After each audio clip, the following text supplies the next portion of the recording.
Salut, bienvenue sur ma chaîne. Aujourd'hui, on se retrouve pour une recette de briques à la viande hachée.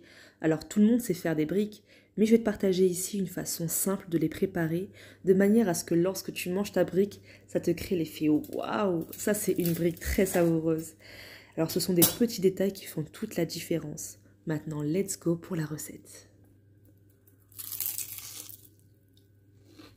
On va avoir besoin de persil frais, mais avant tout, je te montre comment je différencie le persil de la coriandre, car on a tendance à les confondre. Alors, le persil a une feuille qui est rêche, elle est harsha, alors que la coriandre a une feuille douce et lisse. On sent qu'elle est légèrement plus fine. Teste et dis-moi en commentaire si tu sens la différence. Autrement dit, pour les différencier, je t'invite à utiliser ton sens du toucher plutôt que la vue. Le persil rêche et la coriandre lisse. Allez, maintenant on va hacher un peu de persil. On va hacher également un oignon. On met un filet d'huile d'olive, les oignons, une gousse d'ail, de la viande hachée, j'ai mis environ 350 grammes. Je mélange un peu.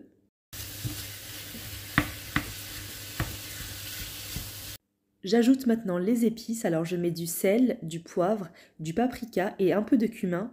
Alors je te mets comme d'habitude les détails de la recette en barre d'infos. On ajoute le persil vers la fin de la cuisson pour ne pas qu'il perde sa saveur. Une fois que la viande n'est plus rose, tu ajoutes directement un œuf et je dirais même que l'œuf est indispensable dans cette préparation si tu veux une viande tendre. Ensuite, une fois que l'œuf est cuit, tu éteins directement le feu, ne laisse surtout pas assécher l'eau qui s'est dégagée des oignons. Car si tu attends qu'il n'y ait plus d'eau dans ta poêle, tu vas trop cuire ta viande et autrement dit, la surcuisson va donner une viande sèche. Donc nous, ce qu'on va faire, c'est filtrer l'eau. Ainsi, on va garder une viande hyper tendre et c'est juste ultra savoureux en bouche. Voilà, je vais maintenant filtrer avec une passoire. Alors, il faut qu'il n'y ait plus d'eau dans la farce afin de ne pas déchirer la feuille de brique. Comme je l'ai dit, l'oignon dégage beaucoup d'eau, donc il faut la retirer. Une fois que la farce refroidit, je vais préparer des petits cigares. Alors j'ai deux façons de les couper. Soit je prends des ciseaux et je coupe tout d'un coup, ou alors je prends feuille par feuille et avec un couteau je découpe délicatement. Je suis droitière, donc je mets le côté arrondi de la feuille vers la droite. Je place une cuillère à soupe de farce vers le bas et bien au milieu, en laissant un petit espace avec les extrémités.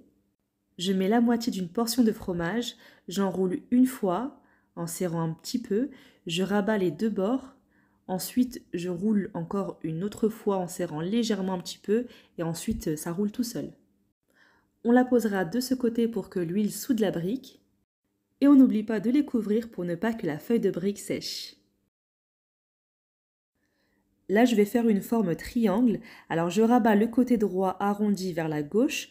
En tenant la farce avec mon pouce, je rabats la pointe vers la droite, je ramène la brique vers la gauche en diagonale et ensuite ça va tout seul. Tu suis le mouvement et enfin tu rentres à l'intérieur ce qu'il reste de la feuille ou tu la coupes. On va passer maintenant à la cuisson. Alors perso, je mets de l'huile de tournesol. J'en mets pas au point que la brique baigne entièrement dans l'huile. Voilà, je mets cette quantité. Je les dépose dans une huile chaude, alors ça cuit relativement vite. Une fois cuites des deux faces, je les dépose sur du papier absorbant. Et si tu veux les congeler, c'est avant la cuisson. Ne les superpose pas dans le sac de congélation, tu les poses les uns à côté des autres. Et le jour où tu voudras les faire cuire, ne les décongèle surtout pas.